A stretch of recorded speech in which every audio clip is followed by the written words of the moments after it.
The movie begins in complete silence. The streets are empty, shops are abandoned, and there is a feeling that something horrible has happened to the world. This is not the world we know anymore. Humanity has been almost wiped out by terrifying alien creatures. These creatures are blind, but they have incredible hearing abilities.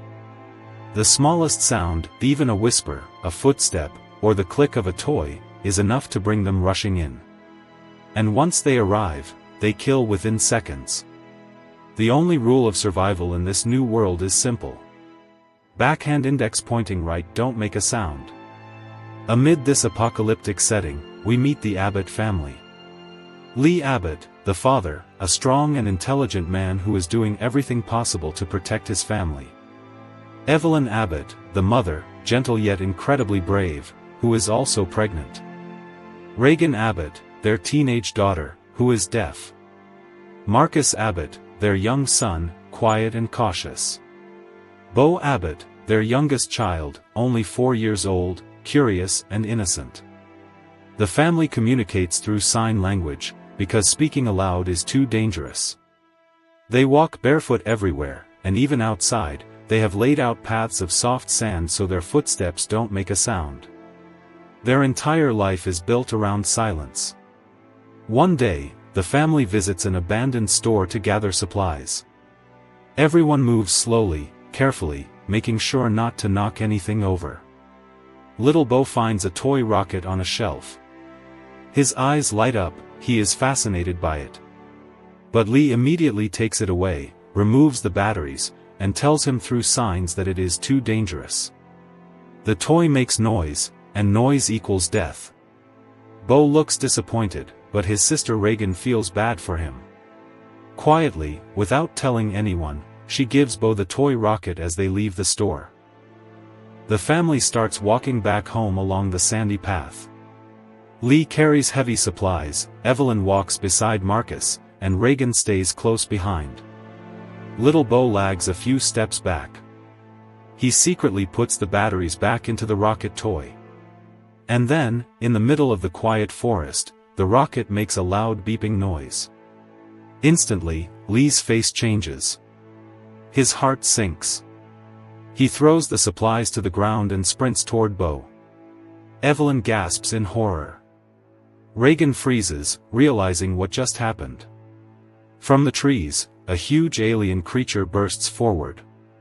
Its body is armored, its claws are sharp, and it moves terrifyingly fast.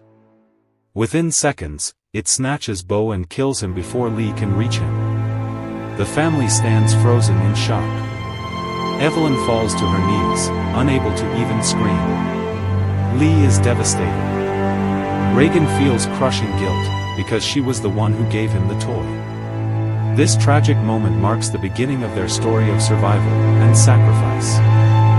Months pass after the tragic death of little Bo. The Abbott family still mourns him, but in this dangerous new world, they cannot stop moving forward. Every day is a battle for survival. Every action must be done with the greatest care, because one mistake means death. The family now lives on a secluded farm. Around their home, they have created many precautions. Paths of sand lead to every part of the farm so they can walk silently. Lanterns provide dim light instead of electricity. They eat with their hands from leaf plates so that no clattering dishes can give them away. Every single detail of their life is carefully controlled to avoid sound. But silence does not mean peace. Evelyn is pregnant, and this brings unimaginable danger. A newborn baby cannot understand silence. A baby will cry, and a single cry is loud enough to call death upon them. Evelyn and Lee know this. They prepare for months, building an underground soundproof room with a wooden box lined with soft blankets.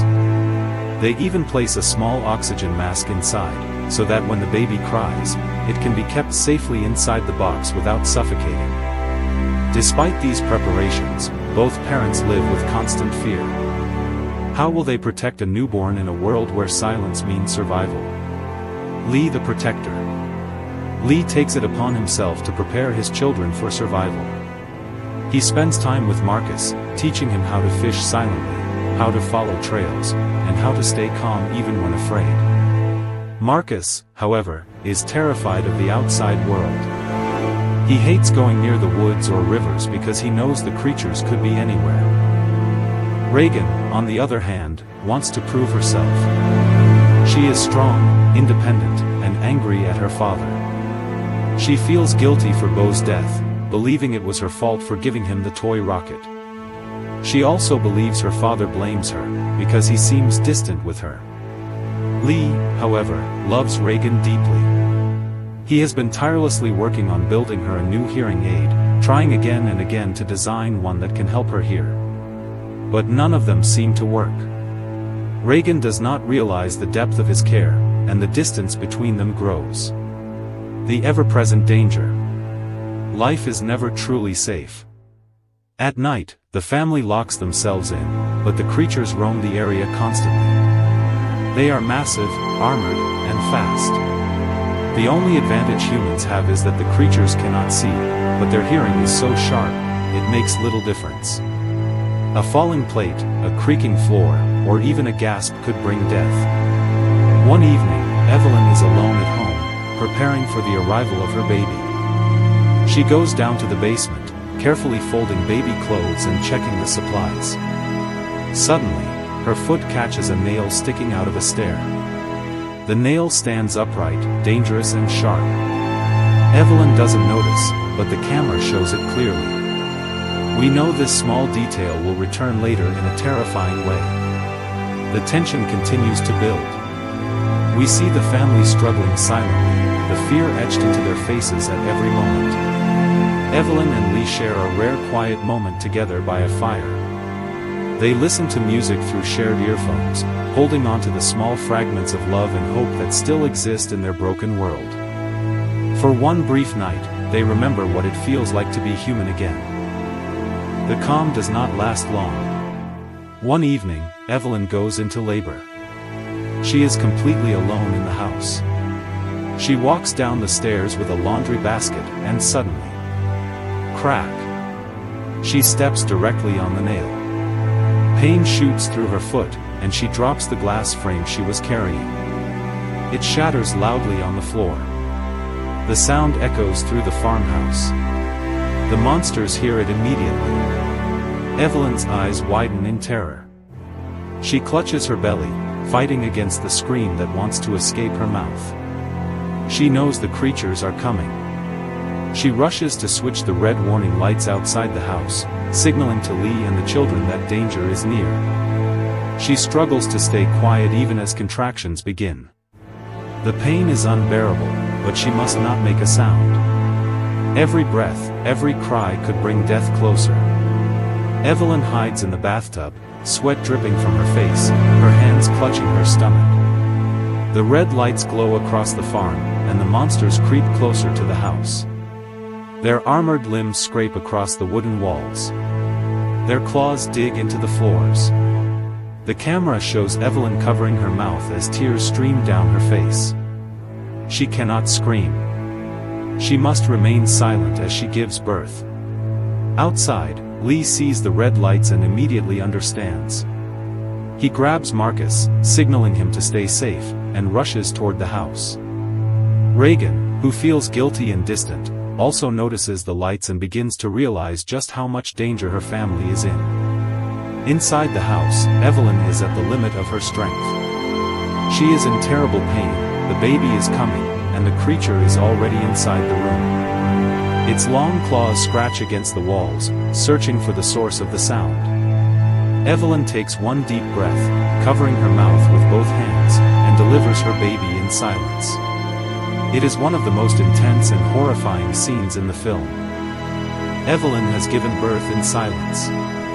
The baby is alive, but the nightmare is far from over. The monster is still inside the house, searching, its armored body scraping across the floorboards. Every movement, every shallow breath feels like it could be the last. Evelyn holds her newborn close, tears streaming down her face, as she listens to the creature just inches away. Finally, she manages to slip into the soundproof underground room they had built. She places the baby gently inside the wooden box with the oxygen mask. The cries are muffled, but the tension remains. Any mistake, and they will all die. Lee's desperate fight.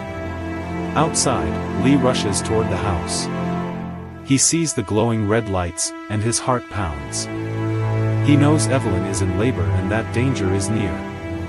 But before he can reach the house, he notices Marcus and Reagan. They are in the cornfields, terrified and vulnerable. The children try to find safety, but the creatures are already roaming nearby.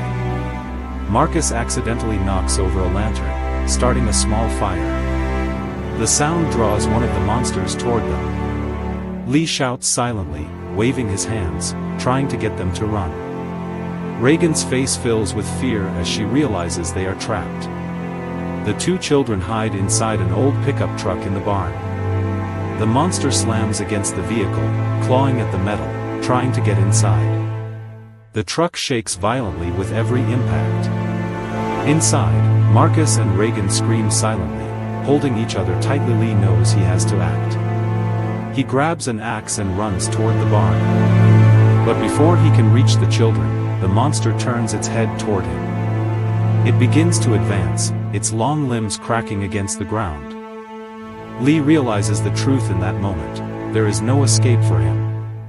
The monster is too fast, too strong. But he can save his children. He looks at Reagan and Marcus through the truck window, his face calm despite the terror around him. Reagan stares back at her father, tears filling her eyes.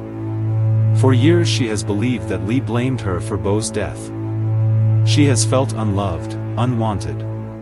But in this final moment, Lee gives her the truth without words. He signs with his hands. I love you. I have always loved you. Reagan's face breaks as she realizes how wrong she was. Her father has always cared, more than she ever knew. And then Lee makes the ultimate choice. He takes a deep breath, looks at his children one last time, and lets out a loud, heartbreaking scream. The silence of the farm shatters. The monster whips its head around and charges at him. Lee doesn't move. He stands tall, screaming with every ounce of strength he has. The creature strikes him down in an instant. But his sacrifice works. The monster leaves the truck and goes after him. Marcus quickly releases the brake, and the truck rolls silently down the hill toward the farmhouse, carrying both children to safety. Reagan's discovery. The children rush into the basement where Evelyn is hiding with the baby. They are reunited, but the relief is short-lived. Another monster is already approaching the house. Reagan notices the sound equipment and her father's tools scattered across the workbench. She sees the hearing aid he had built for her, lying broken in her hand. For years, Lee had tried to fix her hearing, never giving up on her. In this moment, she realizes the device is more than just a gift, it may be a weapon. When the monster enters the basement, Reagan places the hearing aid against the microphone system her father had built. Suddenly, a piercing, high-frequency noise fills the room. The creature screeches in agony, thrashing violently. Its armored head plates open, revealing its vulnerable inner flesh.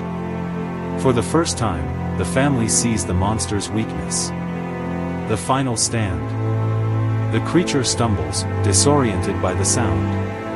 Evelyn does not hesitate. She grabs the shotgun, cocks it, and fires directly into the exposed flesh. The blast echoes through the basement, and the monster collapses dead. The family is stunned. For months, for years, they have lived in fear, powerless against these beasts. But now, for the first time, they have hope. Reagan looks at her mother. Evelyn looks back at her daughter with pride and strength. They know what they must do. Outside, through the surveillance cameras, they see two more monsters charging toward the house, drawn by the shotgun blast. The danger is not over. But Evelyn no longer looks afraid. She looks determined. She reloads the shotgun, pumping it with steady hands. Reagan holds the hearing aid tightly, ready to use it again. The camera zooms in on Evelyn's face as she gives a small, fearless smile. With a click, the screen cuts to black. Clapperboard ending note. The story of A Quiet Place is not just about monsters. It's about family, love, guilt, and sacrifice.